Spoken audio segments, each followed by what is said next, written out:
Сәлеметсіздер ме балалар? Бүгінгі сабағымыз 2-ші сынып математика 96-шы сабақ. Көбейту мен бөлудің белгісіз компоненттерін табуға берілген есептер. Бірінші есеп. Есепті шығар. Зергер 30 білезік жасады. Ол осы білезіктерді әрбіреуінде 5-ден болатындай етіп бірнеше қорапшаға салды. Неше қорапша қажет болды дейді. Бізге шарты берілген. Шарты мінекей. Барлығы 30 білезік. Әрбіреуінде 5 қорап қанша екенін табуымыз керек. Шешуі 30 бөлінген 5 тең 6. Жауабы 6 қорап қажет болды. Келесі есебіміз есепті шығар. Дәл осы есепке ұқсас есеп. Зергер 30 білезікті 6 қорапшаға тең бөліп салды. Зергер әр қорапшаға неше білезіктен салды? Мұның шарты барлығы 30 білезік, қорап 6. Енді бұл жерде әр қорапшадағы білезікті анықтауымыз керек. Шешуі 30 бөлінген 6 тең 5 болады. Жауабы әр қорапшада 5 білезіктен бар. Осылай жазып аласыздар балалар. Келесі есебімізде осыған ұқсас есеп. Осы бірінші және екінші тапсырмалардағы есептерге көбейту амалымен байланысты бір есептен құрастыр дейді. Осы жерде қорап 6 деп алсақ болады. Әр қорапшада 5 деп алайық. Барлығы қанша деп табуымыз. Шешуі 6-дан 5-ке көбейтсек 30 болады. 30 білезік бар. Яғни бұл көбейту амалымен бір есеп шығардық. Екі тапсырмадан. Бірінші екінші есепке қарап. Ал төртінші есебіміз зергер көрме залындағы А тапсырмасы. Көрме залындағы 4 үстелдің әрбіреуінде 6 жүзіктен қойды. Зергер үстелдерге барлығы неше жүзік қойды? Шарты үстелде 4, әрбіреуінде 6, барлығы қанша? Шешуі 4 көбейту 6 тең 24 болады. Жауабы 24 жүзік қойды. Кейінгі есебіміз зергер 24 жүзікті көрме залындағы бірнеше үстелге бөліп қойды. Егер ол әр үстелге 6 жүзіктен қойса, онда зергерге неше үстел қажет болды? Бұл деген шарты А тапсырмасынікі. Барлығы 24, әр үстелде 6. Үстел қанша деген табуымыз керек. Шешуі 24 бөлінген 6 тең 4 болады. Жауабы 4 үстел қажет. Ал Б тапсырмасына келетін болсақ, осыған кері есеп шығарамыз. Барлығы 24, үстел 4, әр үстелде қаншадан? Шешуі 24 бөлінген 4 тең 6.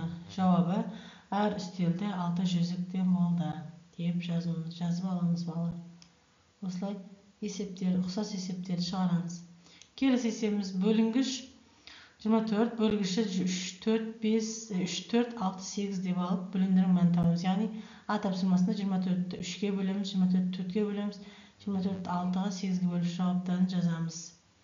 24-ті 3-ке бөлсек 8, 4-ке бөлсек 6, 6-ға бөлсек 4, 8-ге бөлсек 3 болады. Ал А тапсырмасында көбейткіштері 9 және 5 көбейтудің мәнін тап дейді. Яғни 9-ға 5-ті көбейтеміз, 45 болады.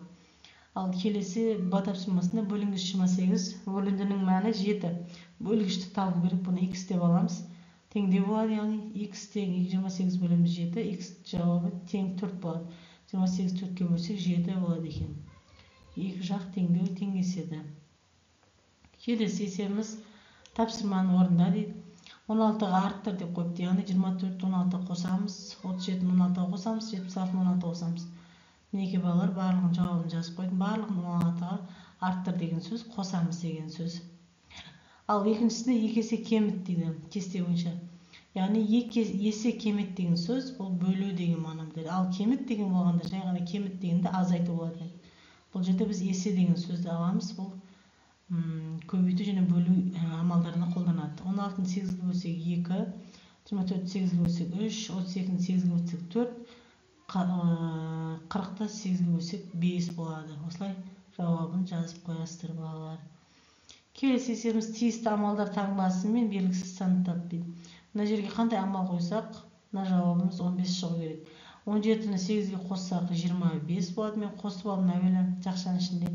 Одан кейін 10 санын алып тастасақ, 25-те 10 алсақ 15 болады. Сонда есебіміз дұрыс болады екен. Келесі есебіміз есептерді шығар. Көрмеге 36 алқа қойылды. Олар күніне 4-ден бірнеше күнде сатылды. Алқалар неше күнде сатылды? Барлығы 36 деп аламыз. А тапсырмасы. Күніне 4-ден сатылды. Күн неше күн сатылды дейді.